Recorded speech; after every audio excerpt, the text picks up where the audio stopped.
이제 공부의 목적 및 어떤 방향으로 공부를 해야 하는지 알았으니 지금부터는 강론으로 들어가 논리적인 사고과정 훈련의 기준이 될 4스텝 사고과정에 대해 살펴보도록 하겠습니다. 우리가 뭔가를 골똘히 생각한다는 것, 사고한다는 것은 어떤 해결해야 될 과제, 목표가 있는 문제를 푸는 과정이라 볼 수 있을 것입니다. 그런 문제를 효과적으로 풀기 위해서는 과연 어떤 과정이 필요할까요? 무언가를 제대로 이해하기 위해서는 자연스러운 사고의 흐름을 찾는 것이 무엇보다 중요합니다. 그러한 측면에서 접근해 보죠. 문제를 풀려면 우선 주어진 내용을 잘 파악해야 할 것입니다. 대화를 할 때에도 사고력이 낮은 사람은 눈에 보이는 질적인 현상만 가지고 따질 것이고, 사고력이 깊은 사람은 그 뒤에 숨어있는 문맥을 파악하여 전체적인 상황을 보다 잘 이해할 것입니다. 그런 자연스러운 다음 질문은 어떻게 해야 문제에 주어진 내용을 전체적으로 잘 이해할 수 있을까요? 4스텝 사고의 첫 번째 스텝이 바로 이 주제에 해당됩니다. 스텝 1. 내용 형상화. 제목에 붙여진 말의 뜻부터 풀어보면 형상의 뜻은 이미지, 상을 만든다 라는 뜻이므로 내용 형상화란 내용이 눈에 보이게 한다 란 의미입니다. 여기에 가장 잘 어울리는 한자성어가 바로 백문이 불여일견입니다. 아마도 들어보셨을 것입니다. 백문이 불여일견, 100번 듣는 것보다 한 번 보는 게 낫다. 대개 문제의 내용은 글로 쓰여져 있습니다. 누군가 글을 읽으면 상대방은 자연스럽게 듣게 되므로 듣는 것과 글은 내용의 표현 정도가 같다고 할 것입니다. 그리고 글이란 여러 개의 문장으로 구성되어 있습니다. 그런데 하나의 문장은 하나의 시각밖에 표현할 수 없습니다. 따라서 글이란 여러 개의 시각이 단순히 나열된 모습이라 할 것입니다. 그럼 각각의 시각이 단순히 나열된 글의 내용을 형상화한다는 것은 무엇을 의미할까요? 한번 비유해 보죠. 앞면만 보고 코끼리 전체를 그려낼 수는 없습니다. 온전한 코끼리를 그리고자 한다면 여러 시각에서 본 모습을 하나의 판넬에 통합하여 그릴 수 있어야 합니다. 이와 같이 하나의 모습을 제대로 형상화하려면 여러 개의 시각들을 종합하여 통합해서 표현해야 하는 것입니다. 즉, 형상화한다는 것은 일관된 기준을 가지고 각각의 연관된 사실들을 연결하여 통합하여 표현한다는 것을 의미합니다. 그러면 자연스럽게 문맥상에 숨어있던 상호관계가 겉으로 드러나게 되는 것입니다. 그럼 어떤 작업 절차를 통해 문제에 주어진 내용을 일관성 있게 형상화할 수 있을까요? 화면의 그림은 내용 형상화 작업을 알기 쉽게 도식화해 놓은 것입니다.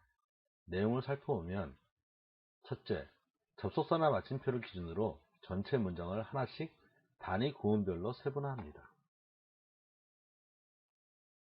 둘째, 그리고 각 단위 구문을 하나씩 식으로 옮깁니다.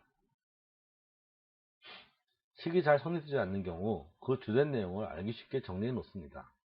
이렇게 정리된 내용들을 이용해야 할 구체적 조건으로 삼고 하나씩 번호를 부여합니다. 이렇게 식으로 옮기는 행위 자체가 묘사적인 수식어들을 제외한 핵심 사항을 정리하는 것과 같습니다. 난이도 레벨 1이 안되는 문제의 경우 대부분 2단계에서 내용 형상화는 끝이 납니다. 여기까지가 단계 1, 주어진 내용의 구체화에 해당하는 작업입니다. 그런데 난이도가 올라갈 경우 어떤 문제는 비록 처음부터 식으로 주어져 있지만 문맥상에 숨어있는 내용을 파악해내지 못한다면 문제를 풀기 어려운 경우가 있습니다. 즉, 어려운 문제의 경우 문맥상에 숨어있는 조건들을 찾아내야만 그 문제를 풀 수 있는 것이지요. 이어지는 내용은 단계 2, 구체화된 내용들을 통합하여 표현하는 형상화에 대한 작업입니다. 셋째, 문맥상에 숨어있는 조건들을 겉으로 드러나게 하는 일관성 있게 적용할 수 있는 좋은 방법 중에 하나는 주어진 조건들을 공통 기준을 가지고 그림으로 형상화하여 상호관계가 눈에 보이도록 하는 것입니다. 예를 들어 구체화된 조건식들을 같은 좌표 평면상에 통합하여 함께 그래프로 나타내면 자연스럽게 교점 및 범위 등이 드러나게 되는 것입니다. 그렇게 새롭게 발견된 조건들을 이용해야 할 조건으로 추가하고 각각 번호로 부여합니다. 형상화 수학 브록 안에 기술되어 있는 함수의 그래프 그리는 방법을 터득해 놓은다면 이 작업을 상대적으로 쉽게 할 수 있을 것입니다. 만약 그래프를 표현하기 어렵다면 통합을 하여 표현하기 위한 목적을 맞출 수 있는 벤 다이어그램이나 순서도 등과 같은 다른 그림 수단을 이용할 수도 있을 것입니다. 그런데 수식, 나아가 도형이나 그래프로 제시된 문제와 같이 내용이 이미 수식화 또는 형성화된 문제에 대한 이 스텝의 진행 과정은 역방향이라 할 수 있습니다. 즉, 글을 수식으로, 수식을 그림으로 형성하는 대신에 그림 속에 표현된 각각의 내용에 대한 수식을 찾아내거나 제시된 수식이 의미하는 내용을 찾아낼 수 있어야 합니다.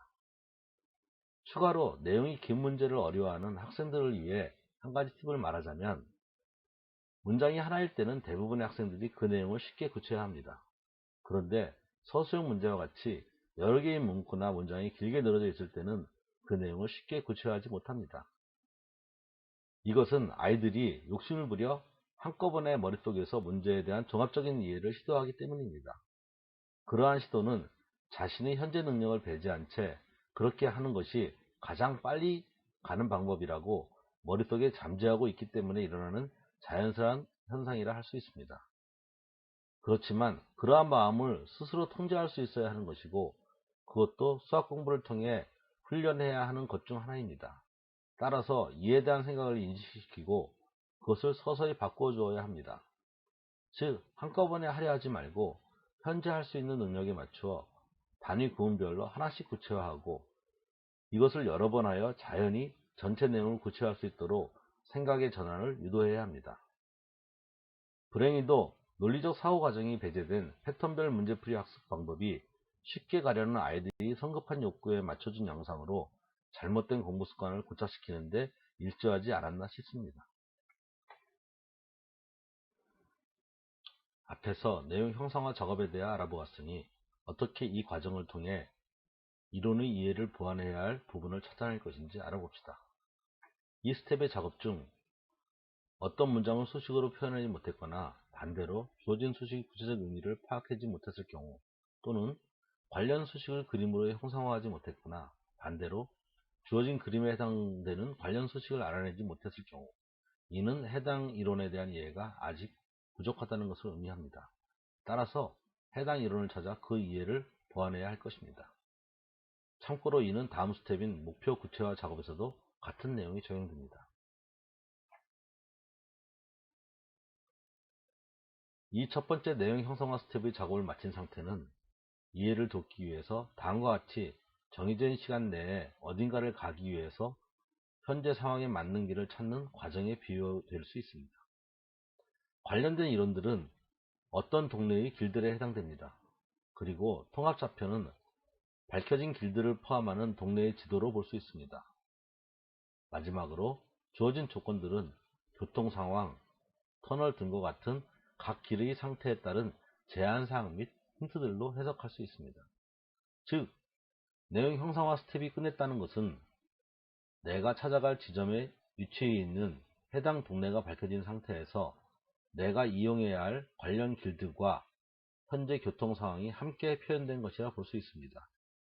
이런 상태에서 목표가 구체화된다면 누구나 쉽게 목표 지점을 찾아갈 수 있는 현재 도로 상태에 맞는 지름길을 찾을 수 있지 않을까요?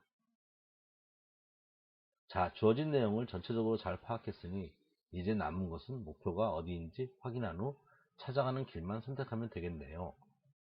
맞습니다.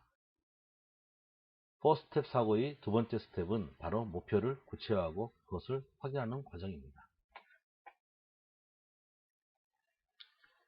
이 목표 구체화 작업은 쉬운 경우 밝혀진 지도상에 가야 할 구체적인 목표를 표시하는 정도로 끝날 것입니다. 그렇지만 목표가 애매하거나 고정되지 않고 움직이는 대상일 경우 이를 구체화하여 생각의 범위를 좁혀야 합니다. 화면의 그림은 목표 구체화 작업을 알기 쉽게 도식화해 놓은 것입니다. 그 내용을 살펴보면 첫째, 내용 구체화 작업처럼 목표 구문 및 문장을 해석하여 목표를 구체화합니다. 둘째, 목표가 상황에 따라 변하는 경우 그 내용을 수식으로 표현하고 그 변화하는 궤적을 통합좌표상에 형상화합니다. 이때 목표의 형식 및 표현 내용도 이용해야 할 조건이 될 수 있습니다.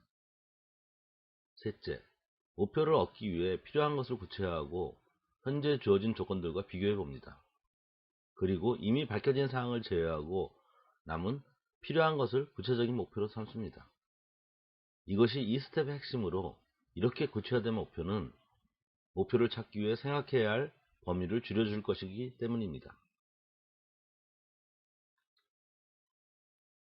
내용 형상화 스텝과 연계하여 이 목표 구체화 스텝의 작업을 마친 상태는 다음과 같이 비유할 수 있습니다. 통합 좌표는 동네의 지도로, 관련된 이론들은 밝혀진 길들로, 그리고 주어진 조건들은 현재 상황에 주어진 제한사항 및 힌트들로, 마지막으로 목표는 찾아가야 할 장소 및 대상 또는 움직이는 목표의 궤적으로 해석할 수 있습니다. 참고로 그림상의 점선으로 표시된 부분이 바로 움직이는 목표의 궤적에 해당됩니다.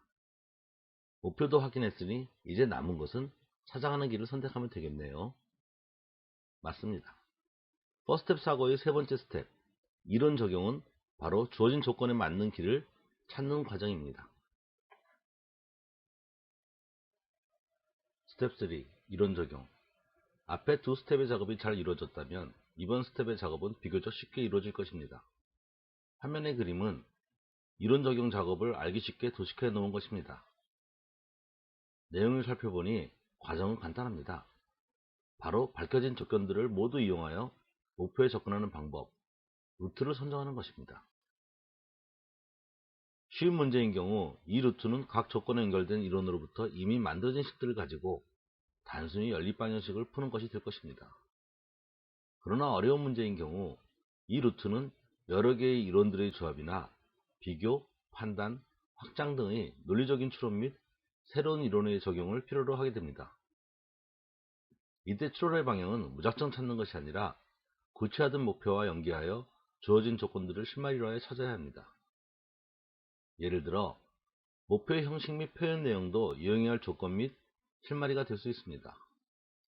그리고 주어진 조건들을 실마리로 하여 적용 이론을 찾는 과정에 있어 주어의 조건의 형태가 예상 적용 이론과 직접적인 매치가 될 수도 있지만 어려운 문제일수록 직접적인 매치보다는 확장을 하여 매치점을 찾아내야 합니다. 마찬가지로 확장의 방향은 무조건 아무거나 시도하는 것이 아니라 주어진 조건들을 실마리로 이용하는 쪽이 되어야만 보다 쉽게 문제 해결 과정을 끌어갈 수 있습니다.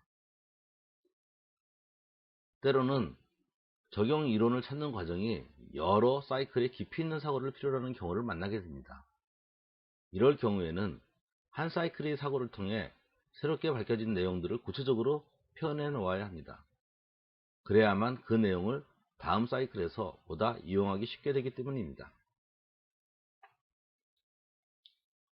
목표 구체화 스텝과 마찬가지로 이 스텝의 작업을 마친 상태는 다음과 같이 비교될 수 있습니다.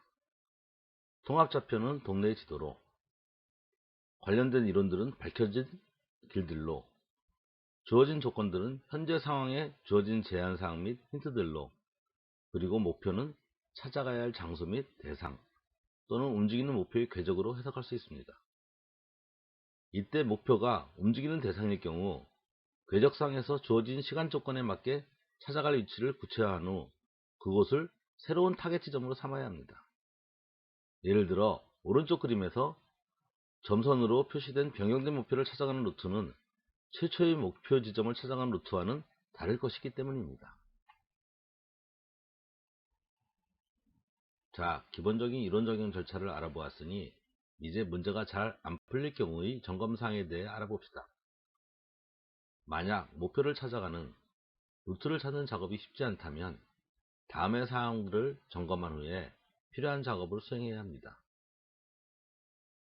기본적으로 구체화된 모든 조건을 다 이용하였는가?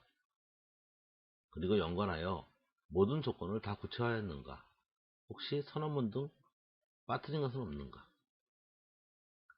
그래도 해결이 안 된다면 다음으로 짚어봐야 할 것은 목표 구체화를 통해 세부 목표를 찾아내고 거기에 맞춰 고민의 범위를 줄였는가 점검하는 것입니다. 여전히 해결이 안 된다면 이것은 아마도 꽤 어려운 문제이기 때문일 것입니다. 이럴 때는 형상화 작업을 통해 숨어있는 조건들을 모두 찾아내었는지 점검해야 합니다. 또는 방향을 바꿔 혹시 마음이 조급하여 논리적인 사고 과정에 따라 객관적으로 문제를 풀어가지 않고 과거의 특정한 경험 패턴에 맞춰 상황을 무리하게 꿰맞추는 시도를 하고 있지 않은가 하는 것입니다. 생각보다 의외로 자주 발생하는 경우이며 이때는 마음을 바로잡고 첫 번째 스텝부터 다시 해나가야 합니다. 유의 사항들을 모두 점검하였는데도 잘 문제가 풀리지 않는다면 추가 사이클링을 해야 하거나 놓치고 있는 것이 있어 어려워진 문제이니 조급해하지 말고 충분히 시간을 가지고 고민하는 것이 올바른 공부의 방법이 될 것입니다. 꾸준한 훈련을 통해 사고의 근육을 쌓으면 정확도와 속도는 점점 빨라질 것이기 때문입니다. 목표를 찾아가는 루트도 선정했으니 이제 남은 것은 선정된 루트를 실행에 옮기면 되는 것입니다. 맞습니다. 퍼스텝 사고의 마지막 스텝은 바로 선정된 루트를 실행하는 과정입니다. 스텝 4. 계획 및 실행. 마지막으로 남은 것은 작업의 우선순위를 정하고 실행에 옮기는 것입니다. 화면상에 도식화해 놓은 계획 및 실행 작업의 내용을 살펴보면 첫째, 실천의 효율성을 위하여 일의 우선순위를 결정한다.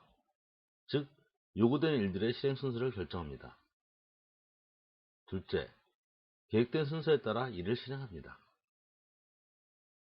셋째, 실행 도중에 혹 과정했던 상황이 다르다는 것을 알게 된다면 당장 해당 스텝으로 되돌아가 필요한 조정 작업을 수행합니다. 참고로 수학 문제를 풀 경우 이 스텝은 혼자서 하며 일의 실행 순서도 분명하고 그리 오래 걸리는 작업이 아니므로 다른 스텝에 비해 상대적으로 크게 중요성을 가지지 못합니다. 그러나 일반적인 사회 문제인 경우는 상황이 매우 다르게 됩니다. 이 실행 스텝은 여러 사람이 관여하는 수많은 타스크를 가지는 작업이 되므로 우선순위에 따라 일의 실행 순서를 정하는 것이 매우 중요한 작업이 됩니다. 또한 작게는 며칠에서 크게는 수년이 걸릴 수 있는 대규모 일이 될 수도 있으므로 자연히 실행상에 많은 문제를 맞닥뜨리게 됩니다. 이에 효과적인 관리를 위해서는 리스크 매니지먼트 등 심도 있는 프로젝트 관리 기법을 필요로 하게 되는데 대개 별도의 독립적인 실행 프로젝트로 삼는 것이 보통입니다. 자, 이제 퍼스트 사고 과정을 모두 알아보았습니다. 그렇지만 단지 아는 것만으로 충분하지 않겠지요? 이 전 과정을 여러분의 몸에 체득시켜야만 실전에서 효과적으로 써먹을 수 있게 될 것입니다. 단지 수영 방법을 잘 알았다고 바로 수영을 잘할 수는 없습니다. 땀날 정도의 집중적인 그리고 꾸준한 연습을 통해 자신의 몸에 필요한 근육을 만들어야만 비로소 실제 수영을 잘할 수 있는 것과 같은 이치입니다. 이 퍼스텝 사고에 기반한 표준 문제 해결 과정은 기본 중의 기본이니 어느 상황에서나 탁 치면 탁 하고 나올 정도로 체득시켜 놓으시길 바랍니다.